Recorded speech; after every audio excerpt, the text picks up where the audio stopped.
Hello everyone, welcome back to my channel. आज हम class 8 chapter number 5 universal adult franchise and India's electoral system continue करेंगे। Last class में हमने कुछ की टर्म्स पढ़ ली थी। हमने ईसीआई के बारे में पढ़ लिया था, स्ट्रक्चर पढ़ लिया था हमने ईसीआई का, और ईसीआई के लिए टास्क क्या क्या हैं, ये सारी चीज़ें हमने लास्ट क्लास में, अपनी प्रीवियस क्लास में हमने डिस्कस करी थी। आज की क्लास में हम वोटिंग प्रोसेस के बारे में जानेंगे कि लोकसभा और जो हमारी स्टेट असेंबली है उनका वोटिंग प्रोसेस क्या है, किस तरीके से चुनाव जो है किया जाता है।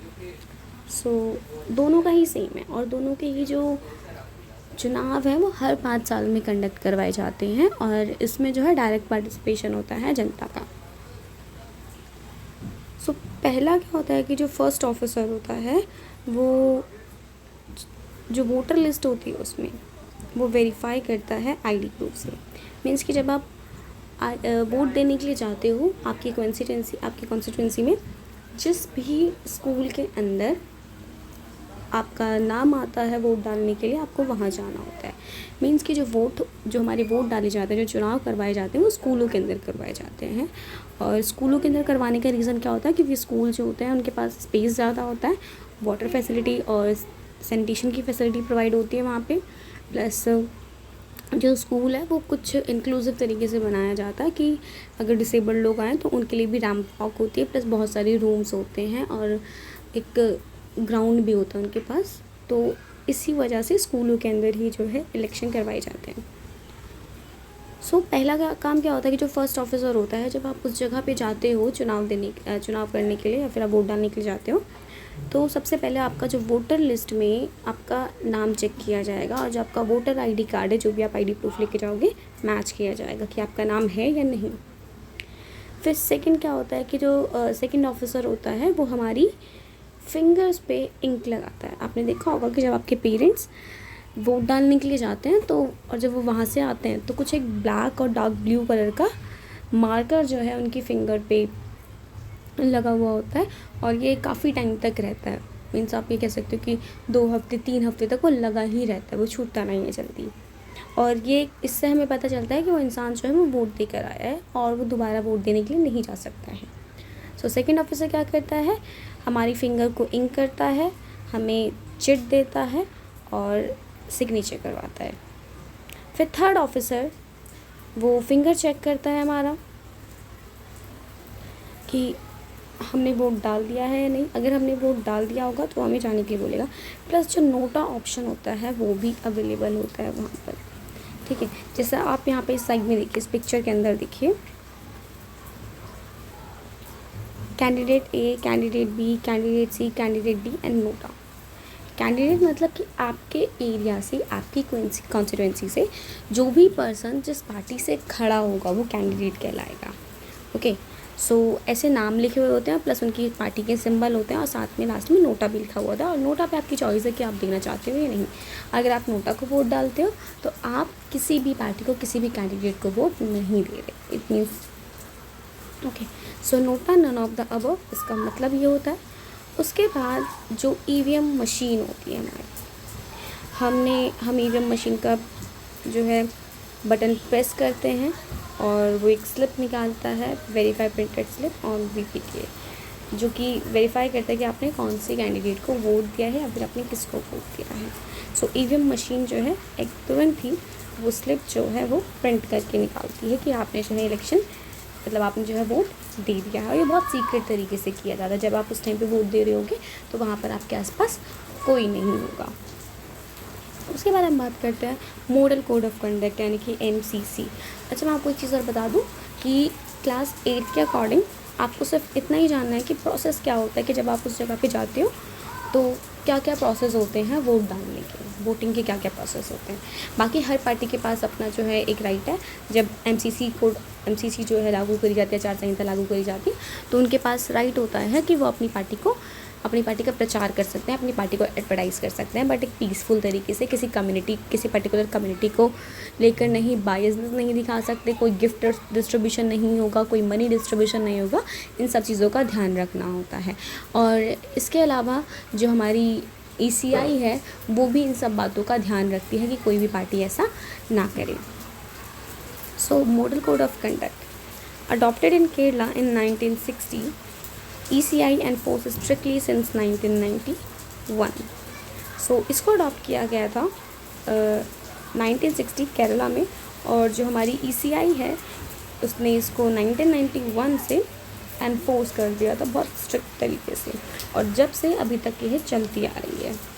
मीन्स आचार संहिता लागू करना जिसमें गिफ्ट देना मना है, और गिफ्ट देना इन द सेंस कि बहुत से लोग आपने देखे होंगे कि चुनाव के टाइम पे पैसे देते हैं और जो ड्रिंक होती है वो बंटवाते हैं, प्लस उसी टाइम पे ज़रूरतमंदों को चीज़ें देने लगते हैं। तो ये सिर्फ इसलिए होता है ताकि उस टाइम पे वोट अट्रैक्ट कर सके। तो गिफ्ट डिस्ट्रीब्यूशन नहीं करना है। आप रैलियाँ निकालिए, आप अपनी पार्टी का प्रचार करिए, घूम घूम के प्रचार करिए, चाहे आप एडवर्टाइजमेंट के थ्रू करिए, आप इस तरीके से कर सकते हैं, but gift distribution and money distribution is prohibited. So ruling party can not announce new scheme to influence voters. तो उस टाइम पे ये भी होता है जब MCC जो है लागू करी जाती है, इन्फोर्स किया जाता है जब इलेक्शन से पहले, कि जो भी पार्टी उस टाइम पे रूल कर रही है, यानी कि जिसका टेन्योर ख़त्म होने वाला है और वोट आने वाले होते हैं, तो कोई भी पार्टी जो है कोई नई स्कीम लागू नहीं कर सकती है वोटर्स का वोट अट्रैक्ट करने के लिए। कि मान लो उन्होंने एक चुनाव से 1 महीने 2 महीने पहले उन्होंने कोई ऐसी स्कीम वो लेकर आ गए जिससे लोग बहुत खुश हो गए, और लोग क्या करेंगे, कहेंगे अब तो हम इन्हें ही वोट देंगे, तो वो चीज़ भी नहीं किया जा सकता है। बट आज के टाइम पे ऐसा कुछ नहीं होता है। ऐसा बहुत सारी पार्टीज़ करती हैं कि चुनाव से पहले ऐसी ऐसी चीज़ें लेकर आ जाती हैं कि जो वोटर्स हैं वो अट्रैक्ट होने लगते हैं उनकी तरफ। All candidates must campaign peacefully. तो जितने भी कैंडिडेट्स हैं, जितने भी प्रतिनिधि खड़े होते हैं चुनाव के अंदर, वो अपनी रैलियाँ बहुत पीसफुल तरीके से निकालेंगे। Giving gifts in exchange for votes is punishable. Vote के बदले में पैसे देना, गिफ्ट डिस्ट्रीब्यूशन करना, या फिर किसी भी चीज़ का वादा करना कि हम आपको ये देंगे, वो पनिशेबल है। अगर ऐसा कोई पाया जाता है ऐसा करता हुआ, तो उसको पनिशमेंट दी जाएगी, यानी कि उसको दंडित किया जाएगा। TN Seshan chief election commissioner 1990। तो 1990 में जो हमारे चीफ कमिश्नर थे TN Seshan, transformed Indian election with voters ID, strict spending limits and campaign rules, making election fairer, transparent and fearless.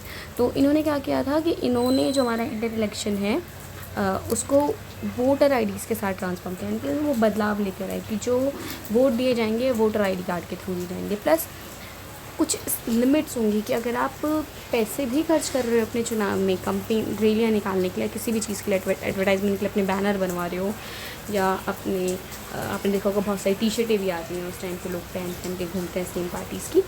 तो आपको एक लिमिटेड स्पेंडिंग करनी है, उसमें एक लिमिटेड अमाउंट जो है स्पेंड करना है, ज़्यादा पैसा आप खर्च नहीं कर सकते हो।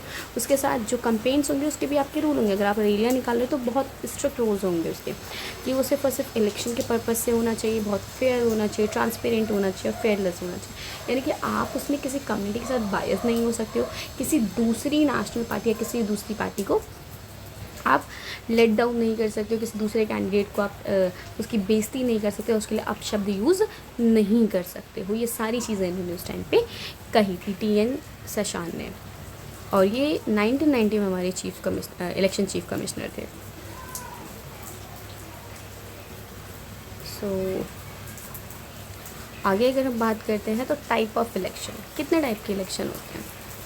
एक सिंपल कंपैरिजन कर सकते हैं लोकसभा और राज्यसभा, जिसको हम अपर हाउस और लोअर हाउस कहते हैं। सो लोकसभा के जो इलेक्शन होते हैं वो डायरेक्ट तरीके से। डायरेक्ट तरीके का मतलब क्या है कि इसमें जो हमारी सिविलियंस है, जो जनता है, वो पार्टिसिपेट करती है। राज्यसभा के इलेक्शन में ये इनडायरेक्ट तरीके से होते हैं। इसमें वहीं के मिनिस्टर्स और जो एम्प्लॉयज़ होते हैं जो ऑलरेडी वहाँ पे वर्क कर रहे हो, वो इसके अंदर इंक्लूड होते हैं। और वहीं अगर हम प्रेसिडेंट के इलेक्शन की बात करते हैं तो ये भी इनडायरेक्ट तरीके से होता है, और इसमें जो इलेक्टोरल्स होते हैं वो वोट करते हैं, मतलब कुछ ही मंत्री या फिर जो हमारे प्राइम मिनिस्टर हैं या फिर अदर मंत्री या लोकसभा के स्पीकर, ये सब जो है पार्टिसिपेट करते हैं। उसके बाद हम बात करते हैं लोकसभा में क्या होता है कि जो इंसान वोट देने जाएगा वो 18 या 18+ होना चाहिए। वहीं राज्यसभा में जो वोट देते हैं वो MLAs वोट देते हैं, और प्रेसिडेंट को जो वोट मिलते हैं वो MP और MLA दोनों के मिलते हैं। लोकसभा में 543 सीट्स हैं, वहीं राज्यसभा में 245 सीट्स हैं, जिसमें से 233 मेंबर्स जो होते हैं वो इलेक्ट किए जाते हैं और 12 जो होते हैं नॉमिनेटेड मेंबर्स होते हैं। वहीं प्रेसिडेंट में ऐसी कोई सीट ही नहीं होती। अगर हम देखें तो हमारे प्रेसिडेंट ऑफ इंडिया एक ही है हमारे पास। तो आप लोग कमेंट में बताइएगा कि इस टाइम पे हमारे देश की प्रेसिडेंट कौन है। और ये सिस्टम कैसा होता है यहाँ पे, अगर हम लोकसभा या राज्यसभा के इलेक्शन की बात करते हैं, फर्स्ट पास द पोस्ट मतलब कि हर इंसान एक वोट देगा और उसके एक वोट की वैल्यू होगी। यहाँ पे सिंगल ट्रांसफरेबल वोट, यहाँ पे भी वही सेम चीज़ है कि एक MLA या एक MP एक ही वोट दे सकता है, बट वो ट्रांसफरेबल है। अगर वो चाहे तो वो किसी को भी दे सकता है। यहाँ पे अगर उसको लगता है कि हाँ मैंने उसको दे के गलत किया, तो वो अपना डिसीजन चेंज भी कर सकता है। सेम यहाँ पर भी सेम चीज़ है प्रेसिडेंट के साथ भी। और लोकसभा में 5 साल का टाइम होता है, 5 साल का टर्म होता है इसका काम करने का, और यानी कि हर 5 साल में इलेक्शन करवाए जाते हैं। राज्यसभा के हर 6 साल में करवाए जाते हैं, और प्रेसिडेंट के 5 साल में होते हैं। इसको हम डिसॉल्व कर सकते हैं। लोकसभा की जो गवर्नमेंट होती है हम उसको डिसॉल्व कर सकते हैं, यानी कि हम उसको भंग कर सकते हैं। बट राज्यसभा की सरकार को हम डिसॉल्व नहीं कर सकते हैं, हम उसे कभी भंग नहीं कर सकते हैं। और प्रेसिडेंट जो होता है वो भी हमारा एक टाइम पीरियड तक, अगर 5 साल का टाइम पीरियड है तो वही रहेगा, हम उसको हटा नहीं सकते जब तक वो खुद से इस्तीफ़ा नहीं दे देता है। सो हमें इसमें याद रखने के लिए क्या ज़रूर चीज़ है कि जो राज्यसभा है वो परमानेंट हाउस होता है। अब परमानेंट हाउस होने की वजह से हम इनके मेंबर्स को डिसॉल्व नहीं कर सकते हैं। वहीं जो लोकसभा है इसके जो मेंबर्स होते हैं वो परमानेंट नहीं होते हैं, इसलिए हम इसको डिसॉल्व कर सकते हैं। और इसमें जो सिविलियंस हैं यानी कि जनता है उसका डायरेक्ट पार्टिसिपेशन होता है, इसी वजह से इनके मेंबर्स परमानेंट नहीं होते।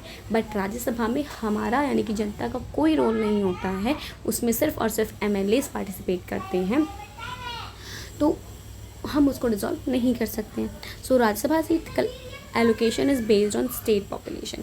और जो राज्यसभा की जो सीट होती है जो उसको एलोकेट किया जाता है वो स्टेट की पॉपुलेशन पे बेस्ड होगी कि हर स्टेट के पास कितनी राज्यसभा की सीटें होंगी। जितना वाइड एरिया होगा, जितना ज़्यादा पॉपुलेटेड होगा, उतनी ही सीटें उसी के अकॉर्डिंग वहाँ पर डिसाइड करी जाएंगी। ओके, सो उसके बाद नेक्स्ट टॉपिक है हमारा election of president and vice president. So अगर election of president and vice president की हम बात करते हैं यहाँ पर, सो अगर सिंपली देखा जाए तो अभी हमने पढ़ा कि प्रेसिडेंट के जो इलेक्शन होते हैं वो डायरेक्ट तरीके से नहीं होते हैं, उसमें MP और MLAs जो है वो पार्टिसिपेट करते हैं। तो इसमें हम सिटीजन्स का कोई रोल नहीं होता है। So not directly elected by the citizen, directly elect नहीं होता, बट इनडायरेक्ट वे में कैसे होते हैं, जिन MLAs को हम इलेक्ट करते हैं, जिन MPs को हम इलेक्ट करते हैं, वो इसके अंदर पार्टिसिपेट करते हैं। इलेक्टोरल कॉलेज की अगर हम बात करते हैं तो इसमें जो हमारे दोनों हाउस है, राज्यसभा लोकसभा, दोनों ही हाउस के MP MLA सभी स्टेट्स के, और जो हमारी UTs हैं दिल्ली और पुडुचेरी, इनके जो MLAs हैं, हमारी यूनियन टेरिटरीज के MLAs वो भी पार्टिसिपेट करते हैं। इसमें सिंगल ट्रांसफरेबल वोट होता है, यानी कि आप एक ही को वोट दे सकते हो, बट आप अपना वोट ट्रांसफ़र कर सकते हो। जैसे सपोज अगर आप पहले आप किसी और को देना चाहते थे, बट आपको लगता है कि नहीं मुझे इसको नहीं देना, आप अपनी चॉइस को चेंज करना, तो आप कर सकते हो। Nominated MPs MLA council members जो होते हैं वो प्रेसिडेंट के इलेक्शन में इन्वॉल्व नहीं होते। ओके, यानी कि जो नॉमिनेटेड MP और MLAs होते हैं या जो काउंसिल मेंबर्स होते हैं हमारे काउंसिल मेंबर्स के, वो प्रेसिडेंट के इलेक्शन में इन्वॉल्व नहीं होते। अगर नॉमिनेटेड की बात करते तो अभी जो हमने राज्यसभा के 45 सीट्स में जो हमने देखा कि 233 इलेक्टेड मेंबर्स होते हैं और 12 नॉमिनेटेड होते हैं, वो नॉमिनेटेड मेंबर्स जो है प्रेसिडेंट के इलेक्शन में पार्टिसिपेट नहीं करते।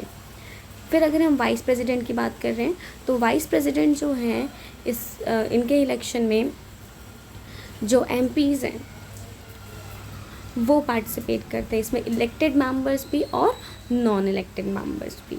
ओके, फिर वाइस प्रेसिडेंट की बात करते हैं तो जो वाइस प्रेसिडेंट होता है वही हमारा राज्यसभा का चेयरपर्सन होता है। ठीक है, यानी कि जो राज्यसभा की मीटिंग होती है या फिर जितने भी उनके भाषण करवाए जाते हैं या फिर जितनी भी हम कहें कि इनकी बैठकें होती हैं, वो वाइस प्रेसिडेंट जो है वो कंडक्ट करवाता है।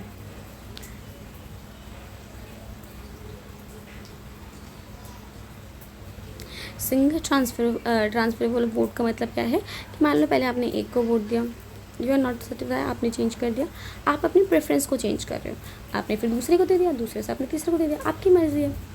सो प्रेसिडेंट एंड वाइस प्रेसिडेंट, तो आपको बस इतना याद रखना है इसमें कि प्रेसिडेंट के और वाइस प्रेसिडेंट के इलेक्शन कौन होता है, कैसे होते हैं, कौन कौन पार्टिसिपेट करता है। जैसे कि सिर्फ इलेक्टेड मेंबर्स ही जो होते हैं वो प्रेसिडेंट के इलेक्शन में पार्टिसिपेट करते, नॉन इलेक्टेड नहीं करते। वहीं वाइस प्रेसिडेंट में इलेक्टेड और नॉन इलेक्टेड दोनों ही पार्टिसिपेट करते हैं। और वाइस प्रेसिडेंट को हम चेयरपर्सन कहते हैं राज्यसभा का, यानी कि जो राज्यसभा है हमारी उसके जो चेयरपर्सन होते हैं वो हमारे वाइस प्रेसिडेंट होते हैं। उसके बाद है कुछ की फैक्ट्स एंड नंबर्स जो हमें सिर्फ हमें इतना याद रखना है कि हमारे जो 2024 का लोकसभा इलेक्शन था उसमें कितने लोगों ने पार्टिसिपेट किया और जो कॉन्स्टिट्यूएंसीज़ है हमारी उसमें कितनी सीट्स है, जैसे लोकसभा में कितनी सीटें, राज्यसभा में कितनी सीट्स हैं, पोलिंग स्टेशंस कितने बन चुके हैं आज के टाइम पे, और 2024 तक मतलब कितना ज़्यादा हो चुका है, डिजिटलाइज कर दिया गया इलेक्शन कमीशन को कि अब उन लोगों के साथ भी मतलब जैसा आप यहाँ पे देख रहे हो इस पिक्चर के अंदर कि होम वोटिंग फैसिलिटी जो है 2024 से प्रोवाइड करी जाने लग गई कि जो लोग डिसेबल्ड हैं या फिर जो लोग जिनकी एज हो चुकी है, एजेड हो चुके हैं, 80 ईयर से अबव हो चुके हैं, उनके वोट कंडक्ट करने के लिए घर पे जाएंगे जो इलेक्शन कमीशन के मेंबर्स हैं। सो डिजिटलाइजेशन आ चुका है इसमें। और अगर देखा जाए तो हमारी जो लोकल गवर्नमेंट बॉडीज़ हैं वो 250,000 से भी ज़्यादा हैं। और एक्सेसिबिलिटी जो है वो भी करवा दी गई है कि अब फर्स्ट टाइम इंडिया में ऐसा हुआ है कि जो वो एल्डर लोगों के जो वोट्स यानी कि जो बूढ़े हो चुके हैं या फिर जो डिसेबल्ड लोग हैं उनके लिए पोलिंग बूथ या फिर जो वोटिंग बूथ है वो उनके घर तक जा रहा है। सो ये सारी फैसिलिटीज़ जो है प्रोवाइड करवाई गई हैं और ये हमें याद रखने की ज़रूरत है इस चैप्टर के अंदर। उसके बाद कुछ चैलेंजेस हैं इस चैप्टर के इस चैप्टर के कह रही हूँ आपको, कुछ चैलेंजेस हैं ECI के और कुछ चीज़ें जो हमें आगे मतलब देखनी चाहिए या फिर ECI को देखना चाहिए, बहुत ध्यान रखना चाहिए उस पर। सो आज के टाइम पे क्या हो रहा है कि मनी का इन्फ्लुएंस ज़्यादा हो रहा है इलेक्शंस के अंदर। आपने देखा होगा कि लोग रैलियों में सिर्फ इस वजह से जाते हैं क्योंकि उनको पैसे मिलते हैं, और या फिर जो कुछ लोग होते हैं उनको सिर्फ दारू बंटवाई जाती है और बियर बंटवाई जाती है ताकि वो वोट रैलियों में आए, वोट दे। तो ये जो है एक बहुत बड़ा चैलेंज है हमारी ECI के लिए, इसको रोकना। और ये सारी चीज़ें कहीं ना कहीं करप्शन को बढ़ावा देती हैं और चीटिंग है ये एक तरीके से इलेक्शन के अंदर। यहाँ तक कि जो इतने सारे कैंडिडेट्स खड़े होते हैं उन पे बहुत सारे क्रिमिनल चार्जेस होते हैं और ऐसे कैंडिडेट्स को टिकट दे देना इलेक्शन का एक बहुत बड़ा टास्क है। आपने ऐसी बहुत सारी न्यूज़ सुनी होंगी कि जितने भी हमारे इलेक्टेड मेंबर्स हैं, MPs हैं, MLAs हैं, उन पे कितने सारे क्रिमिनल केसेस चल रहे हैं।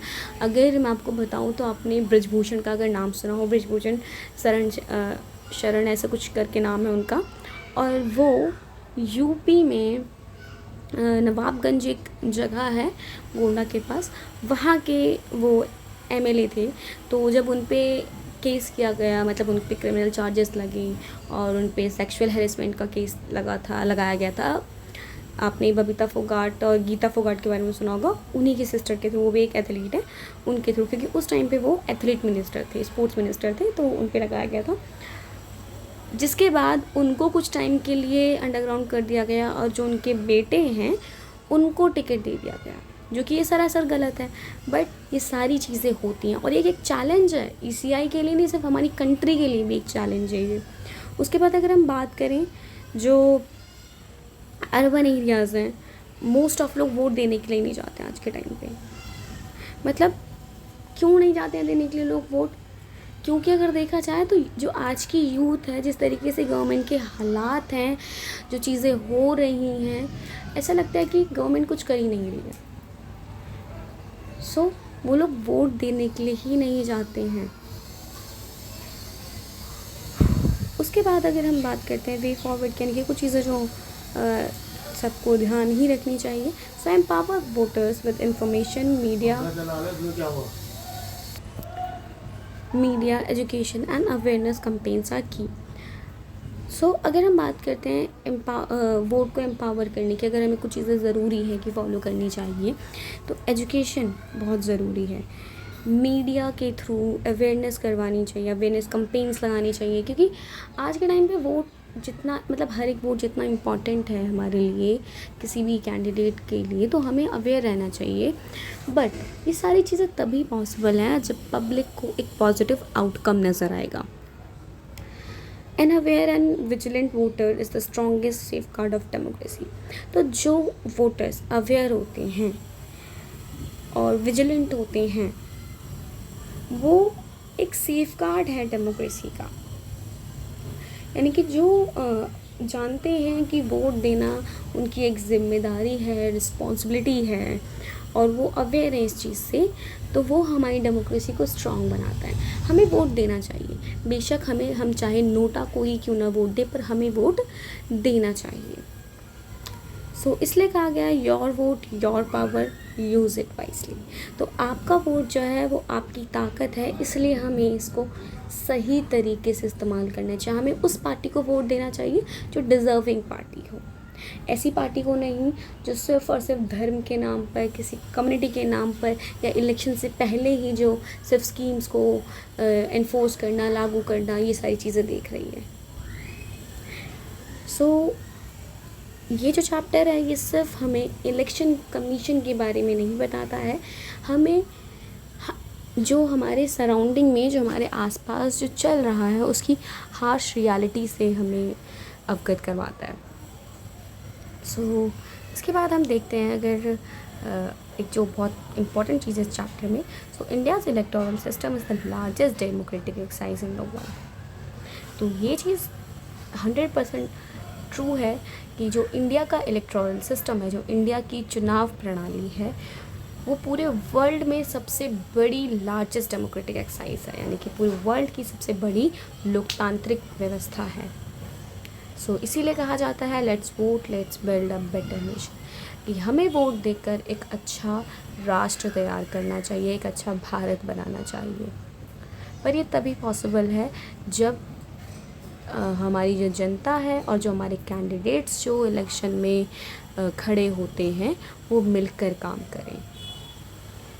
So this is all about the chapter, और ये चैप्टर अब हो चुका है ख़त्म। सो मिलते हैं नेक्स्ट वीडियो में नेक्स्ट चैप्टर के साथ। Bye bye.